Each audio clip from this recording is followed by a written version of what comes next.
Hi everyone, welcome to the seventh part of the chapter that is fixed income risk and return. Most of the difficult stuff is already done. अब कुछ लोग होते हैं ना, कहते हैं कि यार इतनी मुश्किल चीज़ें तो समझ नहीं आती, कुछ इजी सी चीज़ बताओ जो हम यूज़ करें.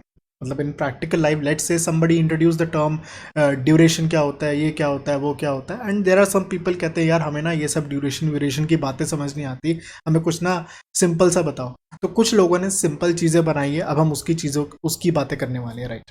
तो एक होता है PVBP, that is price value of a basis point.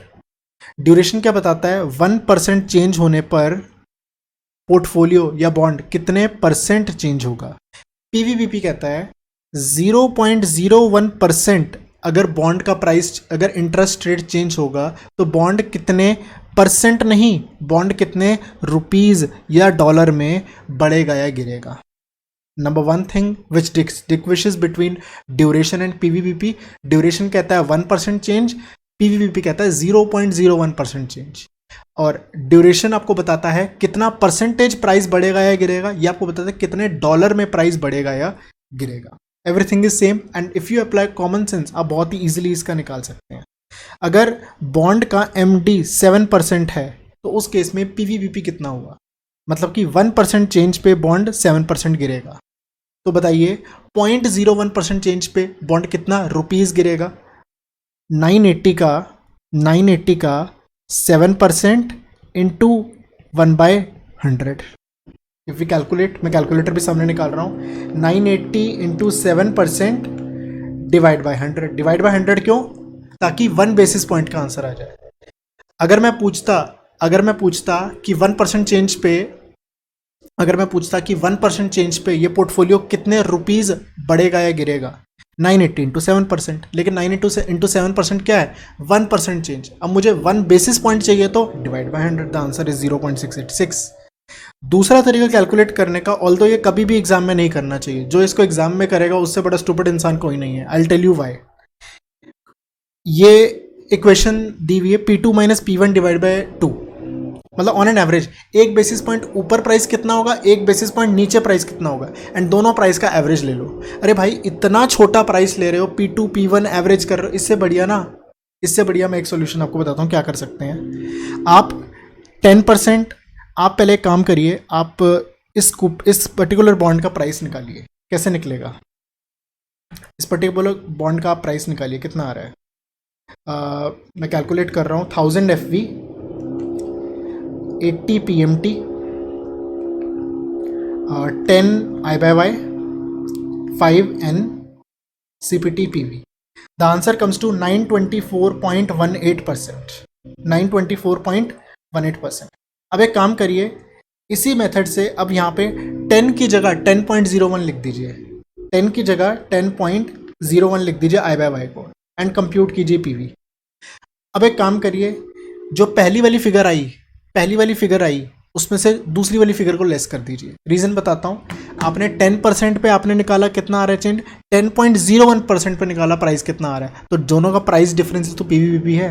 तो अगर मैं पहले वाले को दूसरे वाले में से सब्सट्रैक्ट करूंगा तो मेरा आंसर आ रहा है 0.3587. ऑलमोस्ट आपका यही आंसर आएगा और एग्जाम में यही दिया होगा. तो no need to remember any formula, simple YTM निकालो, 10% से, 10.01 से या 9.99 से निकाल दो और आपस में डिफरेंस ले लो, दैट विल बी पीवीबीपी. पता है कौन खो जाएगा, किसको लगेगा यार ये तो एक और फॉर्मूला आ गया, जो ये नहीं समझ पा रहा पीवीबीपी का मतलब क्या होता है. पीवीबीपी मतलब 0.01% YTM चेंज होने से आपका बॉन्ड का प्राइस कितना चेंज होगा. अरे तो एक 10 निकालो, एक 10.01 निकालो, दोनों का डिफरेंस क्या हो गया, PVBP. As simple as that. अगली बात करते हैं मनी ड्यूरेशन. मनी ड्यूरेशन भी उसके लिए है जो बहुत आलसी इंसान थे. उन्होंने क्या बोला, एक काम करो, मेरा पोर्टफोलियो 1 लाख का है, मेरा पोर्टफोलियो 1 लाख की आज मार्केट वैल्यू रखता है, उसकी ड्यूरेशन 5 है, 1 लाख इंटू 5 लाख, 5 लाख हो गया मनी ड्यूरेशन. मतलब duration in terms of value is known as money duration, that is market value multiply by duration, as simple as that, nothing मोर.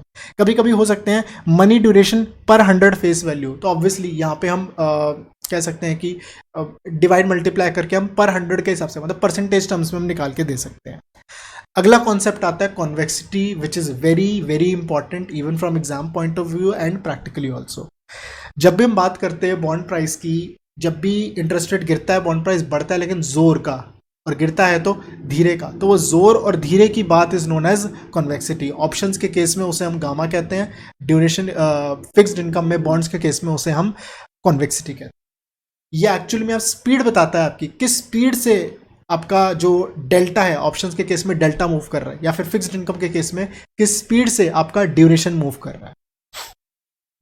इसका फॉर्मूला है, फॉर्मूला आपको रिमेंबर करना पड़ेगा, that is P1 plus P2 minus 2P0। देखिए एक होता है logic से एक्सप्लेन करना, if I go by logic right now, logic से करना यहाँ पे 15-20 मिनट लगेंगे। ये फॉर्मूला भी एक्सप्लेन कर दूंगा जैसे मैंने पिछला समझाया था, बट आई डोंट थिंक वो इतना नेसेसरी है, ये इजीली रिमेंबर हो जाएगा। P1 plus P2 minus 2P0 divide by P0 delta YTM square. जिसको इंटरेस्ट है कैसे फॉर्मूला आया, पिछले वाले इक्वेशन को डेरिवेटिव उसका आप निकालेंगे तो ये इक्वेशन बन के आ जाएगी। और आपको समझ आ गया होगा कॉन्वेक्सिटी है क्या, जिसको भी मैथ्स में 12th में डेरिवेटिव था उसको समझ आ गया होगा डेरिवेटिव करके क्यों आ रहा है, because it is second order derivative इसका। ऐसे थर्ड ऑर्डर भी होता है, फोर्थ ऑर्डर भी होता है, वही बात होती है ना कितने प्रिसीजन पे जा रहे हैं हम। ठीक है, सिंपल सी बात करते हैं कैसे निकालना है, क्या करना है। एक फेस वैल्यू इतने वाला कूपन है, बॉन्ड है, इतना कूपन देता है सेमी एनुअल, 5 ईयर्स का है, इतना YTM है, और अप्रॉक्सीमेटली कन्वेक्सिटी निकालनी with 60 basis point shock. 60 basis point shock मतलब डेल्टा YTM स्क्वायर को 0.6 स्क्वायर लेके चलना है। तो पहले आप 9 YTM पे, हमने 9 YTM से प्राइस निकाला, 0.6 नीचे लेके गए, 0.6 ऊपर लेके गए, ये अलग अलग प्राइस आए, और ये जो प्राइसेस आए इसको हमने इस इक्वेशन में, इस पर्टिकुलर इक्वेशन में इसको पुट किया, हमारा ये आंसर आ गया 19.88। जनरली आंसर ड्यूरेशन के कैसे पता लगाएं हमारा ड्यूरेशन का आंसर सही आया नहीं आया, जनरली इसकी वैल्यू 20, 100, 150 समवेयर इस तरीके से लाई करती है। अगर पॉइंट्स में आ रहा है आंसर या 700, 800, 1000 समथिंग आ रहा है, समझ जाओ आपने कुछ ना कुछ कैलकुलेशन में मिस्टेक की है। ठीक है ना, जनरली 100 आ जाता है, 200 मतलब 200 भी बहुत मुश्किल से, 120, 110 कभी आ गया, ठीक है। जनरली इसकी ये थोड़ी सी, नॉट सेइंग कि इसका कैरेक्टरिस्टिक है, बट जिस टाइप के क्वेश्चन, जिस स्मॉल कह सकते हैं, जिस स्मॉल चेंज की हम बात करें उस स्मॉल में इससे ज़्यादा आंसर नहीं आता। कॉन्वेक्सिटी का यूज़ क्या आता है, कॉन्वेक्सिटी से हम, देखिए इसका यूज़ कैसे करना है वो बता देता हूँ। आपने कैलकुलेट कर लिया कॉन्वेक्सिटी, अब इस कॉन्वेक्सिटी को इस फॉर्मूले के अंदर आपको पुट करना है, दैट इज हाफ इनटू ये जो आपकी figure I, that is 19.88 multiplied by 0.6 square into 100। ये आएगा कितना जोर है, ये आएगा कितना जोर है। मैं फिर से बताता हूं, सबसे पहले आपको कॉन्वेक्सिटी निकालने के लिए इस इक्वेशन से आप कॉन्वेक्सिटी की एक वैल्यू निकालेंगे, एंड ये वैल्यू को इस पर्टिकुलर फॉर्मूले में पुट करेंगे तो आपको पता चलेगा कितना जोर है। मतलब लेट से, वैसे आया ड्यूरेशन इज लेट से 4%, ड्यूरेशन इज लेट से 4%, और कॉन्वेक्सिटी इस फॉर्मूले में पुट करने के बाद आया 0.2%। तो उस केस में क्या होगा, अगर इंटरेस्ट रेट 1% गिरेगा तो बॉन्ड 4 प्लस 0.2 दैट इज 4.2% बढ़ेगा, और अगर इंटरेस्ट रेट 1% बढ़ेगा तो उस केस में बॉन्ड कितना गिरेगा, 4 माइनस क्यों, क्योंकि गिरेगा तो धीरे ना, 4 से कम से गिरेगा, कितना कम, 0.2% कम, दैट इज 3.8% गिरेगा, और बढ़ेगा तो 4.2% बढ़ेगा। That's the use of convexity. Now we have duration and convexity. अब हम कॉन्वेक्सिटी की एडजस्टमेंट करेंगे, मैंने बता दिया अब कब प्लस करना है कब माइनस करना है, आप इक्वेशंस रट सकते हो, या फिर by feeling, by logic you can go like this. Interest rate बढ़ेगा तो हमें कॉन्वेक्सिटी को ऐड करना है, क्योंकि 4 से ज़्यादा बढ़ेगा, और जब भी इंटरेस्ट रेट बढ़ेगा तो हमारा ड्यूरेशन से कम से गिरेगा, तो 4 में से माइनस करना है। You should know when to add and when to subtract. Convexity के डिटर्मिनेंट्स क्या होते हैं, वही कॉन्वेक्सिटी को भी आपको क्या सोच के रखना है, volatility. Long term bonds high volatility, अब मैं वॉलेटिलिटी वर्ड यूज करना बंद करूंगा, मैं कॉन्वेक्सिटी बोलूंगा। लो YTM high convexity, low coupon rate high convexity. Greater the dispersion of cash flow, cash flow जितने दूर दूर है ज्यादा कॉन्वेक्सिटी। कॉलेबल बॉन्ड कम कॉन्वेक्सिटी, कम वॉलेटिलिटी होती है ना उसके अंदर। MBS कम वॉलेटिलिटी, पुटेबल कम वॉलेटिलिटी, क्योंकि इस सबसे लिमिट हो जाता है, आप प्राइस को कंट्रोल करने की कोशिश करते हो कोई भी कॉम्प्लेक्स इंस्ट्रूमेंट इस तरीके का डिजाइन करके। अगली बात करते हैं हम term structure. Just give me a moment, yes. अगले हम बात कर रहे हैं term structure of yield volatility.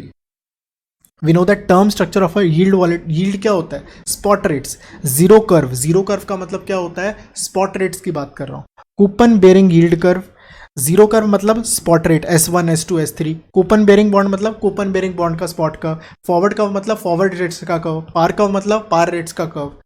There we use to plot on the basis of similar credit risk across maturity. यहाँ पे अलग अलग क्रेडिट रिस्क के हिसाब से हम करते हैं. जनरली अपवर्ड स्लोपिंग होता है क्योंकि ज़्यादा लंबे टाइम तक अगर किसी को इंड्यूस करना है इन्वेस्ट करने के लिए तो ज़्यादा इंटरेस्ट रेट देना होता है. दैट्स वाई जनरली ये एक अपवर्ड स्लोपिंग कर्व होती है. Here we are discussing term structure yield volatility, मतलब कि ये कर्व कितना वॉलेटाइल होगा उसकी बात हम करने वाले हैं अभी. Short term yields are generally more volatile than long term yield because short term yields are affected by monetary policy. RBI आ जाए, यूएस फेड आ जाए, कितनी मॉनेटरी पॉलिसीज आती हैं. रिसेंट टाइम्स में आप देख रहे हैं किस तरीके से मार्केट्स भी रिएक्ट कर रही हैं, beat bond market, beat stock market. तो वो पॉलिसीज शॉर्ट टर्म वाली बहुत ज़्यादा ऊपर नीचे चेंज कर देते हैं. That's why short term yields are more volatile than long term yield. और affected by inflationary expectations, economic growth, ये होती है लॉन्ग टर्म वालों के लिए. तो जनरली जो इकोनॉमी ग्रोथ होती है, अगर इंडिया की ग्रोथ की बात करें, इंडिया एक सर्टेन ग्रोथ रेट से हम अज्यूम करके चलते हैं, तो वो एक सर्टेन परसेंटेज में थोड़ा बहुत प्लस माइनस होता है. ये नहीं होता कि आज बहुत ज़्यादा है आज बहुत कम है. तो वो एक लॉन्ग टर्म वाला ज़्यादा मूव नहीं करते. That's why long term yields are less volatile than short term yields. Hence the term structure of yield volatility. अब मैं वॉलेटिलिटी की बात कर रहा हूँ. वॉलेटिलिटी शॉर्ट टर्म में ज़्यादा होगी और जैसे जैसे लॉन्ग टर्म में जाएंगे वॉलेटिलिटी कम होती जाएगी. तो मैंने क्या ड्रॉ किया, मैंने स्पॉट कर्व को नहीं प्लॉट किया, मैंने स्पॉट कर्व की वॉलेटिलिटी को प्लॉट किया है. तो यहाँ पे volatility as we go in longer time frames, in longer durations, तो उस केस में क्या होगा, वॉलेटिलिटी कम होती जाएगी. इसका इंप्लीकेशन क्या है, we know that percentage change in price of a bond, हमें यह पता है MD into change in R होता है. अरे नहीं समझ आ रहा फॉर्मूला, 1% चेंज के लिए लेट से 4 है, तो 4 इंटू, तो 4 आपका ड्यूरेशन आता है. तो मतलब कितना परसेंटेज चेंज आता है, लेट से ड्यूरेशन 4 है. इसका मतलब क्या है कि अगर 1% इंटरेस्ट रेट गिरेगा तो 4% आपका बॉन्ड बढ़ेगा. तो इंटरेस्ट रेट से एक तो बॉन्ड प्राइसिंग अफेक्ट होती है. All the MD is higher for long term bonds, delta R is higher for short term bonds. Delta R high क्यों होता है, क्योंकि वो ज़्यादा वॉलेटाइल होता है. Hence, short-term bonds may in some case be higher than the percentage change in price of long-term bond. कभी कभी हो सकता है शॉर्ट टर्म वालों की ज़्यादा प्राइसिंग हो. क्यों, क्योंकि शॉर्ट टर्म यील्ड जो होते हैं वो ज़्यादा वॉलेटाइल होते हैं. उनकी प्राइस मूवमेंट बहुत ज़्यादा ऊपर नीचे होती है. क्यों ऊपर नीचे होती है, क्योंकि उनकी प्राइसिंग कैसे निकलती है, शॉर्ट टर्म रेट से. और शॉर्ट टर्म रेट वॉलेटाइल होते हैं, शॉर्ट टर्म रेट ऊपर नीचे, शॉर्ट टर्म बॉन्ड्स ऊपर नीचे. लॉन्ग टर्म बॉन्ड्स किससे प्राइस होते हैं, लॉन्ग टर्म रेट से. और लॉन्ग टर्म रेट ज़्यादा ऊपर नीचे नहीं होते, इसलिए लॉन्ग टर्म वाले बॉन्ड्स भी ज़्यादा ऊपर नीचे नहीं होते. As simple as that. इसकी मैथ्स में नहीं जाएंगे, maths is not in syllabus, just we should know the concept. In simple अब तक का ये क्रक्स था कि शॉर्ट टर्म वाले ज़्यादा वॉलेटाइल होते हैं, बॉन्ड्स की बात करें, और लॉन्ग टर्म वाले कम वॉलेटाइल होते हैं. अगर हम वॉलेटिलिटी के हिसाब से बात करें तो according to building block approach we have changes in spread की बात हो रही है. एक होता है RF रियल. RF रियल में अगर हम इन्फ्लेशन जोड़ते हैं उसे कहते हैं RF nominal, risk free nominal. इसे हम ट्रेजरी बेंचमार्क YTM कहते हैं. ठीक है, इसमें हम लिक्विडिटी स्प्रेड, क्रेडिट स्प्रेड जोड़ते हैं तो जाके आता है YTM ऑफ अ बॉन्ड. और इन दोनों को जोड़ के मतलब ये जी स्प्रेड हो गया ना एक तरह से. जी स्प्रेड कैसे हुआ, आप गवर्नमेंट रिस्क फ्री रेट में आप क्या ऐड कर रहे हैं, आप समथिंग ऐड कर रहे हैं, आप समथिंग ऐड कर रहे हैं जिससे कि बॉन्ड का YTM आता है, और उसे तो हम जी स्प्रेड कहते हैं. Thus, YTM may change on account of any of the components, they will have the effect on YTM. मतलब कि इनमें से लिक्विडिटी स्प्रेड चेंज हो, क्रेडिट स्प्रेड चेंज हो, ये चेंज मतलब ऑब्वियसली ये तब कब चेंज होगा, जब ये चेंज होगा, ये चेंज होगा. तो इनमें से कुछ भी चेंज हो जाए, ये तो YTM of a bond change होता है. क्वेश्चन कह सकता है क्रेडिट स्प्रेड में चेंज आया है, लिक्विडिटी स्प्रेड में चेंज आया है, इन्फ्लेशन प्रीमियम में चेंज आया है, किसी में भी चेंज आया है तो क्या होगा, YTM बॉन्ड का चेंज होगा. तो that will be the whole chapter and we are done. Thank you, bye bye.